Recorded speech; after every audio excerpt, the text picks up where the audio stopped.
Halo semua, balik lagi bersama gue Robodofu. Akhirnya di sini ada update lagi buat One Piece Fighting Path. Di sini untuk update-nya itu adalah lanjutan event summer ya. Akhirnya keluar juga buat banner GDF-nya. Nah, ini dia. Untuk karakter GDF emang cuman sedikit ya. Tuh, hanya 11 saja. Dan nanti bakal gue jelasin siapa aja sih yang perlu kalian ambil, tapi nggak semuanya ya untuk penjelasannya. Karena itu kan karakter GDF, jadi kalian nanti siapa dulu nih yang perlu diambil atau optionnya kalau kalian ingin ngelengkapin aja ya buat karakter GDF-nya. Tapi sebelum itu, untuk banner free summon gimana nih? Kalian udah ngambil siapa aja? Gue udah kebetulan sampai bintang 6-in si Aokiji aja sih, karena memang pengen banget untuk bintang 6 dia. Ya, semoga kalian bisa ngelengkapin lah ya untuk karakter-karakter siapa aja yang kurang buat di free summon yang satu ini. Tapi jangan lupa, buat eventnya ini, untuk tiketnya, kalau misalkan nggak dipakai, itu nanti bakal balik lagi. Atau di-convert jadi, jadi berry. Jadi koin ya, bukan jadi GDF. Jadi usahain kalian gunakan untuk free tiket yang satu ini, tiket summer ya, untuk ngambil karakter yang kalian mau di situ. Entah itu Shanks, entah itu Aokiji NW pastinya lah ya.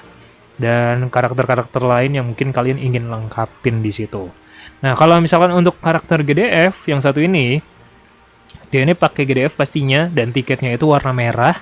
Terus kalau misalkan dia nggak dipakai tiketnya, itu nanti bakal di-convert jadi yang warna ungu yang ini ya. Oke, semoga jelas untuk yang satu itu sebelum kalian buat ngegacha karakter GDF ini. Oke, dan optionnya di sini siapa aja? Di sini tuh ada buat awalan tuh ada 4 karakter sih. Ini bakal gue jelasin satu-satu kenapa ini tuh bagus. Terus nanti gue kasih lihat juga untuk gameplay kecilnya ya. Nah, di sini untuk opsinya nomor 1 ya. Ini pastinya, kalau menurut gue pribadi, yaitu adalah Luffy Snakeman. Nah, untuk Luffy Snakeman ini jadi revamp yang sangat-sangat berbeda banget, 360 derajat. Terus juga penggunaan pasifnya yang sangat-sangat menarik, karena dia bisa menghemat efek dodge jadinya. Terus juga efek skillnya itu nanti bertambah dikarenakan dash tambahannya itu dari pasifnya, yang dimana dia punya super armor efeknya. Terus juga ada Logia Break, Armor Break, atau bahkan bisa ngasih efek stun. Dan juga lincah banget untuk karakter ini. Terus juga kenapa menjadi option nomor 1 menurut gua, karena ini tuh karakter bisa banget buat ngehajar karakter-karakter yang misalkan notabene itu ngeselin lah, kayak misalkan Shirohige, Mihawk NW, terus juga siapa lagi ya, Shanks, atau Aokiji NW dan sebagainya. Ini karakter bagus, dan yang gue takutin sih cuma satu, di nerf aja. Itu doang sih buat si Luffy Snakeman ini. Nah, terus berikutnya di sini untuk yang nomor 2. Untuk nomor 2 ini tuh ada 3 opsi. Nanti gue kasih ABC aja kali ya. Ini tuh karakter yang mungkin udah pada punya, tapi mungkin untuk akun baru nggak punya. Ya, ini bisa jadi opsi yang sangat-sangat bagus sih. Kalau misalkan kalian nggak bisa pakai Snakeman mungkin. Karena ini kan 3 karakter ini mau digimanain pun, tetap aja ngeselin sampai sekarang. Yang opsi pertama, untuk yang A, ini adalah Prime Shirohige. Ya, ini untuk Prime Shirohige pastinya sangat-sangat berguna banget efek stun dari skill 2-nya. Yang dimana untuk efek stunnya range-nya itu jauh ya, bisa gue bilang sih jauh banget sih, dan juga mudah banget diakses untuk efek stun dari skill 2-nya. Terus juga untuk skill 1-nya itu bisa range-nya jauh banget, bisa juga buat armor break sama logia break, dan juga chain skill-nya itu ngeselin banget juga sih. Terus juga dia itu punya efek counter juga dari chain skill-nya. Dan untuk Profon-nya ini tuh juga bisa naik level, yang dimana itu nanti jarak range-nya makin jauh. Itu untuk option yang A-nya, untuk Prime Shirohige.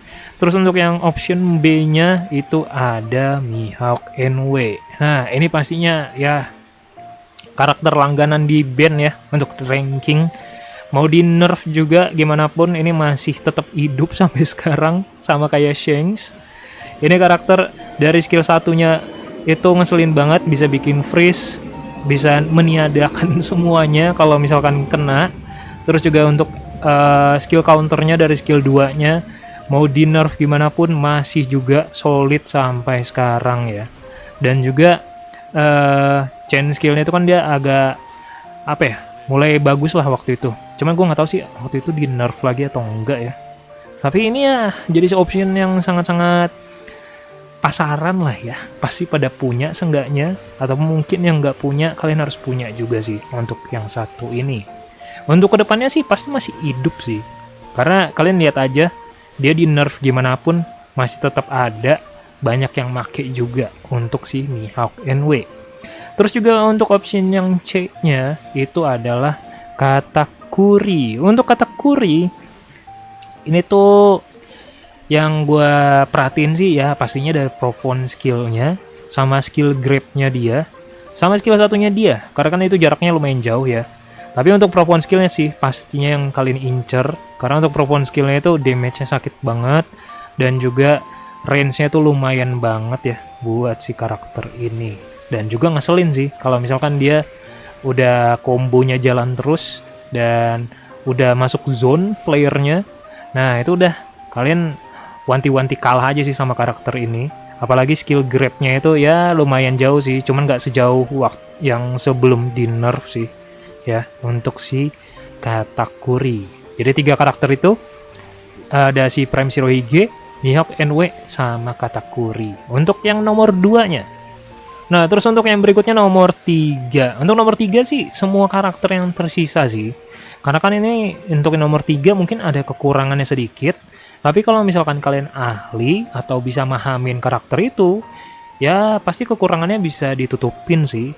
Ya, contohnya kayak misalkan Zoro. Ini karakter kan dia masih agak kurang buat ngehajar karakter Logia mode sebetulnya. Cuman itu kan bisa ditutupin dari Three Sword-nya yang hit pertamanya aja sih, itu doang. Tapi untuk super armor-nya masih solid, terus juga dari basic attack-nya untuk range-nya itu yang slash-nya masih jauh juga. Dan juga bisa gue bilang masih oke-oke aja sih untuk ngedapetin karakternya ini ya. Tapi kalau misalkan untuk armor break itu agak masalah sedikit sih. Ya itu aja sih mungkin buat karakternya satu ini.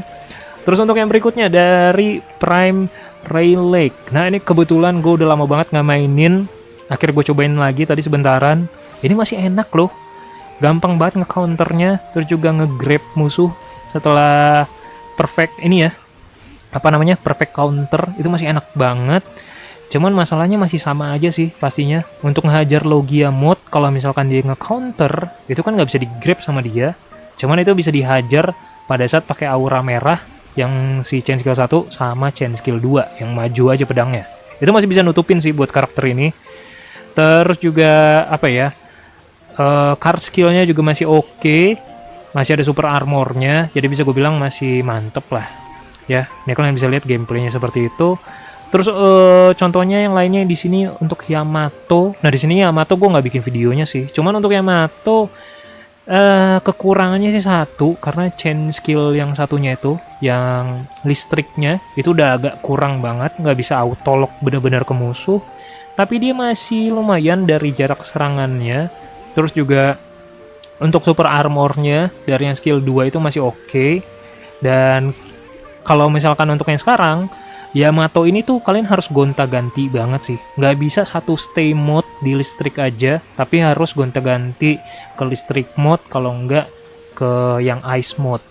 Ya mungkin kalau misalkan mau stay di listrik mode itu berharap masuk aja sih dari skill 2 yang super armornya. Itu doang sih. Tapi masih oke-oke aja untuk si Yamato ini. Terus untuk yang berikutnya untuk Luffy Taro. Di sini untuk Luffy Taro ini karakter masih enak. Cuman kalau misalnya untuk Luffy Taro masalahnya itu kalau normal mode-nya dia itu nggak bisa ngehajar armor break. Kalian harus ganti pakai card skill yang bisa ngehajar armor break sama Logia break sih. Cuman apalagi ya, serangan basic attack-nya masih jauh, masih enak, masih lumayan banget. Kalau misalkan ingin menghajar Logia break sepenuhnya itu kalian harus ganti switch mode dulu. Untuk yang Bone Man mode-nya itu baru bisa ngajar armor break sih. Tapi sejauh ini yang gue mainin, kalian bisa lihat ini masih oke-oke aja. Karena dari basic attack-nya itu sih, range-nya itu masih jauh. Jadi masih bisa lah buat ngehajar beberapa karakter di situ kalau misalkan option kalian lagi kekurangan ya. Terus untuk yang berikutnya, untuk Kaido. Nah untuk Kaido seharusnya sih bisa nomor 2. Cuman gue lupa masukin tadi nomor 2 Kaido. Ini karakter masih jadi favorit gue. Mungkin kekurangannya hanya satu aja sih. Range-nya dikurangin aja sekarang. Itu doang sih. Tapi apa ya, sama skill 2-nya yang slash-nya itu di nerf sih kemarin. Tapi masih oke-oke aja. Makanya mungkin cocok di nomor 3 kali ya. Tapi dari efek-efeknya itu masih komplit, kayak misalkan super armor, armor break, logia break itu masih ada. Jadi kalau kalian yang males ketemu kayak si Prime Shirohige, kayak terus juga kayak si Mihawk NW atau enggak Prime Relic, ya kalian bisa coba si Kaido yang satu itu. Terus untuk yang berikutnya ada si siapa namanya? Gue lupa lagi, Doflamingo. Ya, Doflamingo. Gue akhirnya nyobain lagi sebentaran.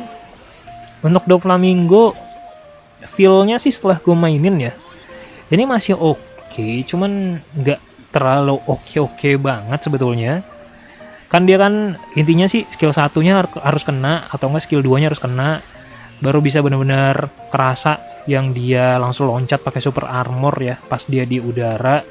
Ya masih oke aja sih. Tapi ya gimana ya? Untuk chain skillnya aja sih, itu sekarang masih ngebantu lah, lumayan ngebantu walaupun di nerf ya waktu itu jaraknya, tapi masih lumayan ngebantu lah di situ. Ya, ini untuk si Doflamingo. Kalian bisa lihat juga sekalian gameplaynya sedikit-sedikit di sini untuk gameplay gue. Tapi kalau misalkan dari Profone-nya, kalau misalkan dia udah berubah, itu masih oke sih. Damage-nya masih kerasa. Jarak serangannya dari skill 1 juga masih jauh. Masih bisa ngebantu lah di situ. Atau mungkin kalian fans Doflamingo, ya kalian bisa gacha untuk yang satu ini. Terus untuk yang terakhir di sini ada si Bone Man. Ya mungkin Bone Man jadi opsi terakhir sih ya. Untuk dari semua 11 karakter ini, saran gue sih kalau ingin ini sih ke Snake Man aja daripada Bone Man. Jujur aja sih gue. Karena Snake Man bisa ngelakuin semua apa yang Bone Man kurang, ya. Itu bisa ada di Snake Man semuanya, ya. Itu jadi opsi terakhir aja sih. Makanya ini nggak ada di videonya. Dan iya, kayaknya gitu aja. Untuk optionnya yang bisa gue saranin, yang pertama itu Snake Man. Terus yang kedua ada 3 karakter, yang pastinya Prime Relic, Mihawk NW, sama Katakuri. Mungkin Kaido bisa masuk juga sih. Terus untuk yang ketiganya itu ada si Zorojuro, terus siapa namanya? Prime Relic, Yamato, Luffy Taro, Kaido, terus juga Doflamingo sama Bone Man di situ. Dan oke. Gitu aja untuk videonya. Mungkin kalau misalnya ada yang kurang setuju, kalian bisa komen, "Bang, ini nomor segini cocoknya." Ya. Atau "Bang, ini kelupaan skillnya tuh ada tuh ini, ada ininya tuh, ada efek ini." Nah, kalian bisa komen seperti biasa ya. Jadi gitu aja untuk sekarang. Terima kasih udah nonton. Jangan lupa like dan subscribe-nya sekali lagi. Terima kasih.